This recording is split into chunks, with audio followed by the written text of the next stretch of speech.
শুক্রবার মুসলমানদের জন্য শুক্রবার দিনটা অনেক বেশি স্পেশাল।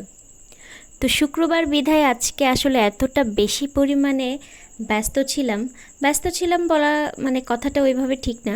দৈনন্দিন কাজই আমরা করেছি, কিন্তু তার মধ্যেও না মানে কাজগুলো কেমন যেন হজবরল হয়ে গিয়েছিল। তো সেভাবে না আজকে ওইভাবে ভিডিও করা হয়নি। তো আসসালামু আলাইকুম, সবাই কেমন আছেন? শখের টুকিটাকি ছোট্ট একটি মিনি ব্লগে আপনাদের স্বাগতম।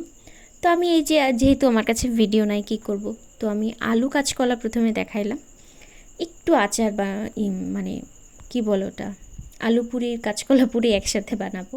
তো আমার কাছে না মানে চিকেন ছিল, ওটা সুন্দর করে আমি একটু মিক্স করে নিয়েছি, পেঁয়াজ মরিচ কাঁচামরিচ, আপনারা চাইলে শুকনা মরিচ দিতে পারেন। আর আমার শাশুড়ি মায়ের হাতে স্পেশাল আমের আচারের তেল দিয়েছি, অনেক টেস্ট হয়েছে। এটা আমি সুন্দর করে যতটা সম্ভব করে নিয়েছি।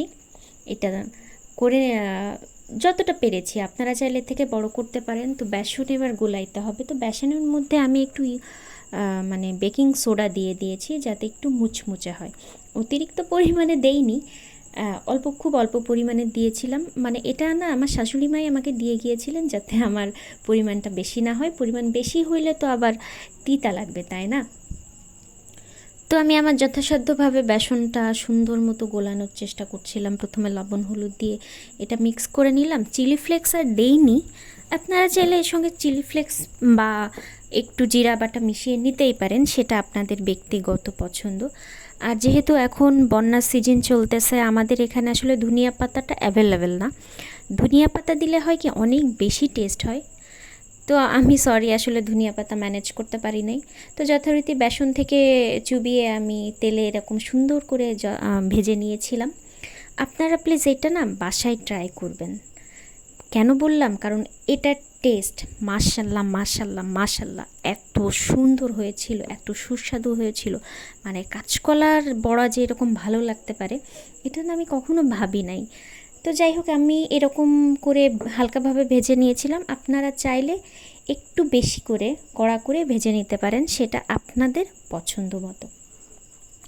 তো এটা মানে আমি কি বলবো, আমি বারবারই বলছি, অনেক বেশি সুস্বাদু হয়েছিল এটা, এবং খুব মুচমুচে হয়েছিল। অল্প পরিমাণে বানিয়েছিলাম যাতে সন্ধ্যাবেলার একটি মুচমুচের নাস্তা সুন্দরভাবেই শেষ হয়ে যায়, এটা যেন আর বাড়তিটা না থেকে যায়।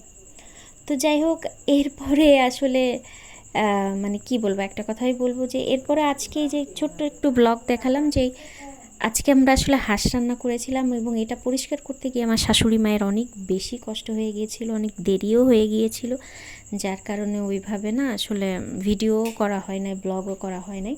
তো এই যে মা সুন্দর করে হাঁসের মাংসগুলো কেটে নিয়ে খুব সুন্দরভাবে রান্না করেছিল।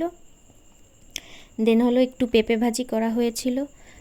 তো আজকেই আসলে আমাদের ব্লগ এখানে এইটুকু। সবাই ভালো থাকবেন, কে কোথা থেকে ভিডিও দেখছেন জানাবেন। আল্লাহ হাফেজ।